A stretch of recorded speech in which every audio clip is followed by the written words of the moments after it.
E essa questão envolvendo os carros, a Yasmin Costa está de volta, vai trazer todos os detalhes para a gente sobre quais são os principais descontos dos carros 0 km verificado no mercado, né, Yasmin?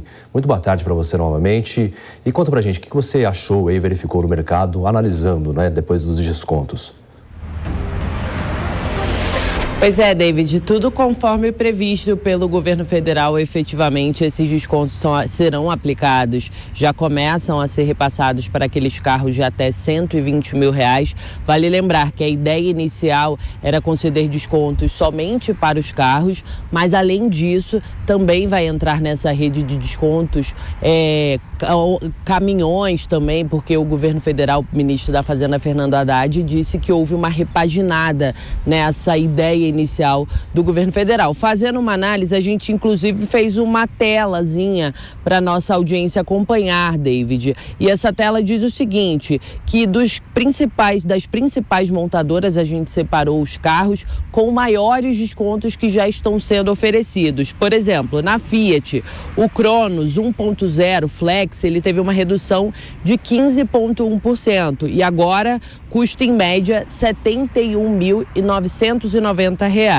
O Citroën, o maior desconto vem para o C3 Live 1.0, que caiu 13,7%. Está custando em média R$ 62.990. Lá na Peugeot, o carro que tem o maior desconto é o Style 1.0 Flex, que caiu 16,6% e o atual valor chega a R$ 75.990. E para finalizar esse giro, a gente acompanhou na Volks, o Polo 1.0 caiu 9,3% e agora custa R$ 78.390. O carro mais barato não está entre esses. A gente separou essa tela, que é justamente os maiores descontos, mas o carro de entrada, o mais barato, é o carro da Fiat, o Mobi, que custa em média R$ 58.990. E vale lembrar, o governo federal reservou R$1,5 bilhão para financiar esse programa. Além disso, para tentar bancar esses benefícios, vai haver, a partir de setembro desse ano, a reoneração do diesel, justamente para conseguir conceder esse benefício para as montadoras repassarem para os clientes os valores um pouco mais baratos, mas vale lembrar que esse R$1,5 bilhão, quando ele terminar, quando esse subsídio efetivamente terminar, acaba o benefício que é concedido para as pessoas, ou seja, não tem um prazo aí para quanto tempo esse programa de benefício de redução de valores dos carros vai durar. O que a gente sabe é o valor do subsídio e enquanto tiver o valor disponível em caixa, esse benefício segue. Mas, pelo menos a princípio, olhando aí nas principais montadoras, já começa efetivamente, David, a sinalização de queda no preço dos carros. Exatamente, porque também depende, né, além do desconto, questões de poluentes, se as peças são brasileiras, enfim, uma série de fatores que precisam ser verificados. Muito obrigado pelas suas informações, Yasmin.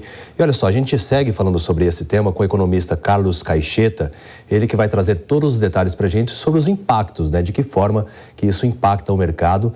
Eu já começo perguntando se a medida já gerou impactos relativos aí nas concessionárias e deve continuar nos próximos dias. Muito boa tarde. Muito boa tarde, David, é um prazer e boa tarde a todos que estão conosco. Olha, essa medida, ela é muito saudável pelo contexto que nós estamos vivendo, né? Então, é importante nós entendermos o contexto que passa a economia brasileira dentro do contexto que passa a economia mundial. E é um contexto, assim, não muito favorável. Nós estamos vindo aí desde 2020, em especial 2021 e 2022, com a inflação muito alta.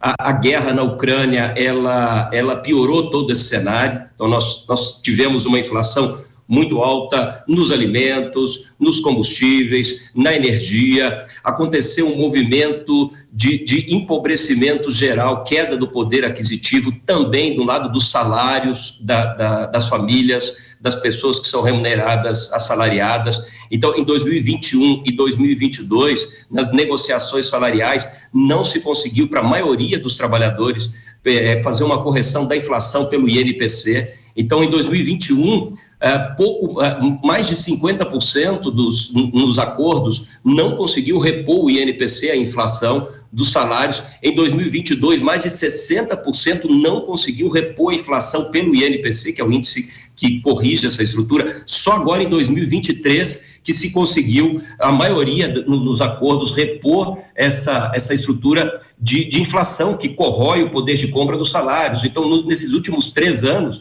houve uma redução mesmo, um empobrecimento no poder de compra do salário. Então, a gente está vindo num cenário de perda de poder aquisitivo da população. Anteriormente, aqui foi feita uma boa análise sobre o aumento da inadimplência. Então, as empresas estão passando por problemas graves de inadimplência em função do custo do dinheiro. Essas altas taxas de juros provocam o custo do dinheiro fica muito alto, tanto para as pessoas quanto para as empresas. Então, hoje nós estamos discutindo nas empresas estratégias para aumentar as vendas, para aumentar as receitas por questões de sobrevivência e reduzir o preço do dinheiro para financiar a operação, para financiar o capital de giro. E as famílias, as pessoas estão discutindo hoje reduzir as dívidas. Então, o governo fez um bom estímulo agora, mas trabalhando metade da equação, que é gerando esse estímulo via crédito.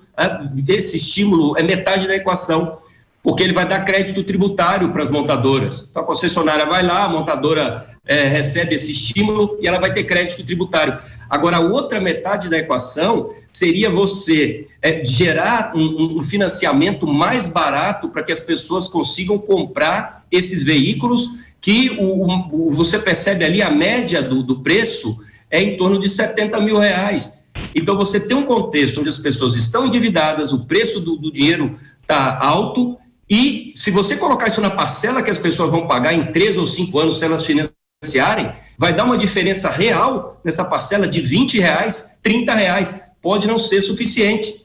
Então, eu digo, eles fizeram metade da equação. Precisariam ter feito a outra metade, que é barateando o preço das parcelas, e aí o impacto disso ia ser muito maior. Carlos, eu gostaria de incluir na nossa conversa o Segré, porque ele também tem um questionamento sobre este tema. Boa tarde, Carlos. Muito obrigado pelo seu tempo e seu conhecimento. Boa tarde. Uma das questões que custa entender é como o governo, que tradicionalmente tem uma tendência hacia a esquerda, aceita diminuir tributos ou dar créditos tributários. Mas essa questão, como você perfeitamente indicou, seria a metade da questão, porque não é somente facilitar uma redução de custo para que alguém que hoje não tem carro possa ter carro.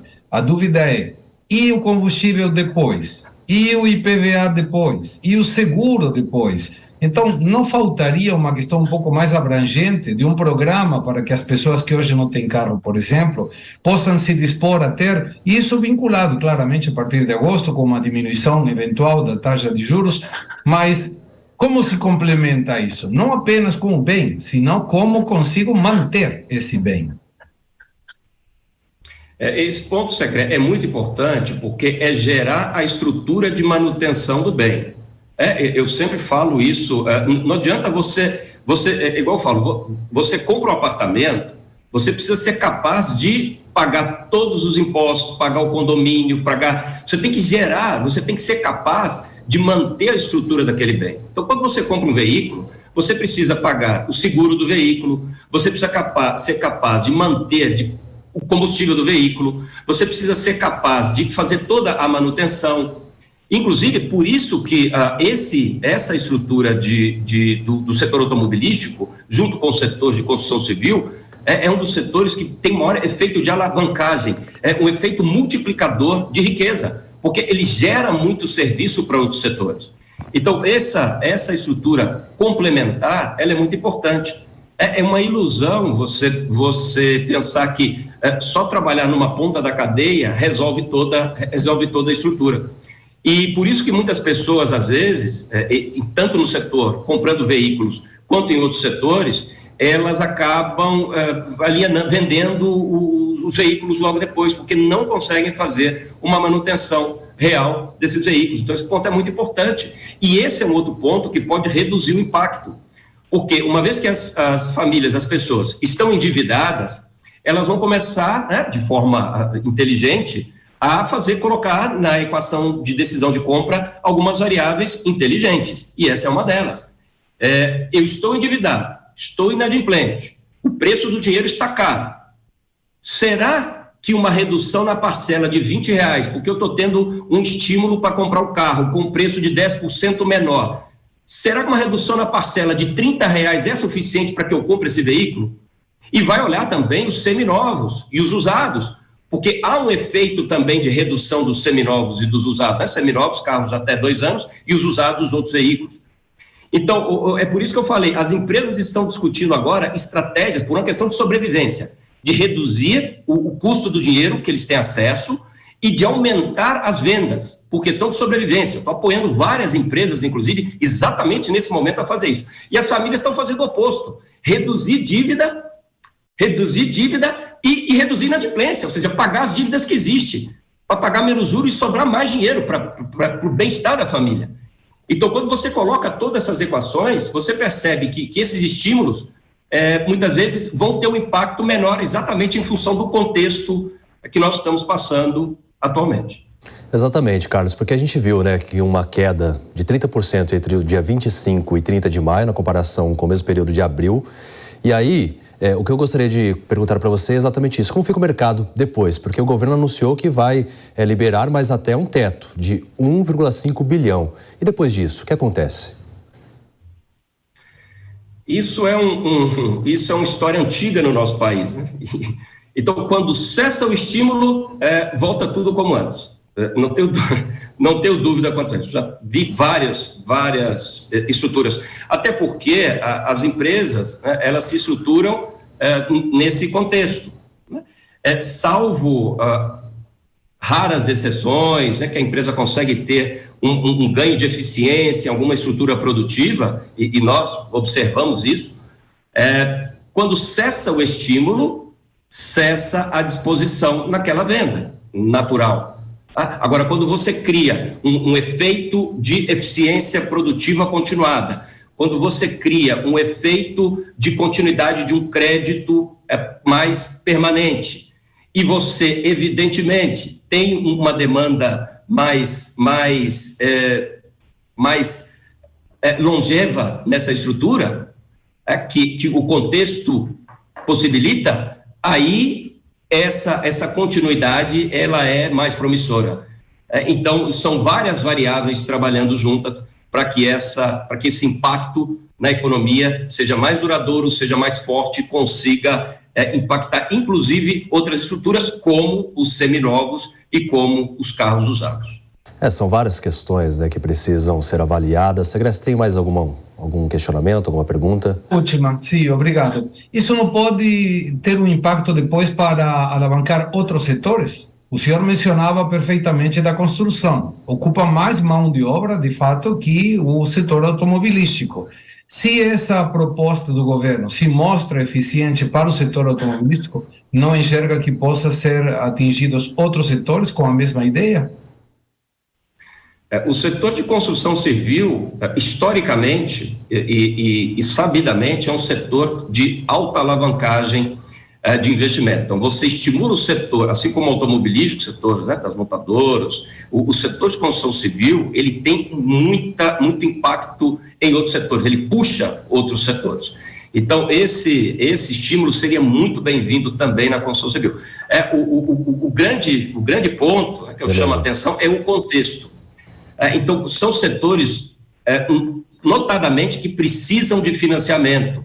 Por isso que eu chamo a atenção. Trabalhar esse crédito tributário é metade da equação. Precisa gerar, a outra metade da equação é você criar uma situação onde os financiamentos não estrangulem quem fez essa opção. Então, quando você tem taxas de financiamento de 15%, 20% ao ano, você acaba estrangulando e desestimulando as pessoas que querem ir nessa direção. Então, essa é a outra metade da equação. Quando você cria essa estrutura de financiamento a longo prazo, porque são setores, sabidamente, que precisam de financiamento, assim como linha branca, televisores, geladeiras, precisam de financiamento, o setor da construção civil, ele precisa dessa outra estrutura. Por daí que eu chamo a atenção, que o que foi feito é metade da equação. o sistema é mais complexo e precisa ser trabalhado nesse preço do dinheiro ao longo do tempo também. Exatamente. Segré, quais as outras questões aí? A questão é como isso vai impactar se funcionar, porque diminuição de tributos não é comum num governo que orienta a sua economia ao protecionismo econômico e aumento da arrecadação, em lugar de diminuir o custo tributário para finalmente poder conseguir. Esse enxerga que pode ser aí uma questão que o governo possa mudar a sua visão a respeito da questão tributária daqui para frente? Na realidade, ele fez um crédito tributário, né? Ele abriu mão do recurso até 1,5 bilhão, mas ele não mexeu nas alíquotas, né? Então ele falou, olha, eu estou dando aqui um crédito e você não me paga isso. Ele não mexeu nas alíquotas em si, exatamente apostando que no médio e no longo prazo, essa riqueza gerada nos outros setores, uma vez que ele não mexeu nas alíquotas, nos percentuais, isso fosse compensado exatamente por esse efeito multiplicador, impulsionador nos outros setores que ele está gerando agora. Então, ele está apostando nessa visão ali que a gente chama de ondas do impulso econômico nos outros setores. Então, ele está apostando nessa estrutura. Aí eu falo, olha, eu vou te dar um crédito, você usa ele aí, porque eu vou ter impactos positivos nas ondas desse crescimento econômico, nos serviços, nas oficinas, nos fornecedores da indústria, nas peças, que inclusive está nos critérios dessa concessão. Quando ele fala peças nacionais, ele exatamente quer estimular esses outros setores, que por não ter as alíquotas mexidas, ele vai acabar arrecadando, tendo um ganho aí na arrecadação dos impostos, que vai compensar esse crédito que ele deu. Então, ele está ali fazendo essa estrutura compensatória para que tenha ali o seu caixa como de arrecadação compensado. Mas, Carlos, também para a pessoa comprar um carro zero, né, é muito difícil. A gente viu os carros que a Yasmin mostrou, a partir de 70, alguns até 60, mas a pessoa comprar um carro de 60 mil sem ela ter nenhum bem, geralmente é uma tendência que não acontece, né? Porque a pessoa, ela tem um carro, às vezes, mais antigo, ela quer trocar por um novo. Agora, você acha que vai acontecer da pessoa realmente ter o primeiro carro e ser zero? Aconteceu um fenômeno natural nesses tempos de pandemia, que foi uma maior venda de veículos com a idade acima de 5 anos. Eu acompanho esse setor exatamente por apoiar no Conselho Consultivo e Conselho de Administração empresas do grupo, desse grupo de concessionárias, dessa estrutura. Então, eu participo da estratégia e a gente acompanha a venda de veículos por idade. Isso não foi um fenômeno só do Brasil, foi um fenômeno mundial, de venda de veículos acima entre 5 e 7 anos. O que isso nos mostra? Como o preço dos veículos aumentou muito no mundo inteiro em função das peças, fornecedores, a cadeia produtiva complicada. Então, o preço dos veículos aumentou muito no mundo inteiro. As pessoas começaram... E o poder de compra das pessoas reduziu. Lembrem, os salários eles não subiram com a inflação. Então, quando o preço do carro aumenta muito e o seu salário reduz, você compra menos com o seu salário, o que as pessoas fizeram naturalmente? Olha, eu não vou comprar esses carros, está muito caro. Eu vou adiar essa compra e vou comprar carros que eu consigo comprar, que são carros ótimos, bem conservados e um pouquinho mais velhos, entre 5 e 7 anos. Então, com esse meu comentário, está dada a resposta ali do que probabilisticamente, com grande chance, as pessoas vão fazer. Levando-se em consideração, no nosso país, que os índices de inadimplência ainda estão altos também, ou seja, é questão de contexto, mas todo estímulo é necessário nesse momento que nós estamos com muita dificuldade e o nosso resultado do PIB nesse início de ano, quero fazer aqui, agradecer muito o nosso agronegócio, a agropecuária, que mais uma vez salvou o nosso país, quero fazer um agradecimento aqui ao nosso setor de agronegócio e de agropecuária, que mais uma vez salvou o nosso país. Muito obrigado a todo homem do campo, ao nosso setor extraordinário que coloca o nosso país de novo na linha de frente e que nos faz respirar aliviado mais uma vez. Muito obrigado aos nossos empresários e ao setor da agropecuária do Brasil. O Carlos tocou num ponto importante, porque o agronegócio, por exemplo, paulista, elevou o PIB em 15,7% ao longo de 10 anos, né? Sendo que a região mais industrializada aqui de São Paulo ficou ali na casa dos 8,7%, ou seja, praticamente a metade do que representou o agronegócio. Então, é um setor extremamente importante que continue assim, né, desenvolvendo a economia do país. Bom, eu gostaria de agradecer a sua participação. Sem demérito aos demais, reconhecendo a todos, mas um agradecimento especial ao nosso agronegócio, à nossa agropecuária. Né? Agradecendo a todos, à indústria, ao setor de serviço, mas um agradecimento especial ao nosso setor da agropecuária. Carlos Caixeta, economista, muito obrigado pela sua participação aqui no Fast News. Um excelente sábado. Grande abraço a todos. Ótimo sábado.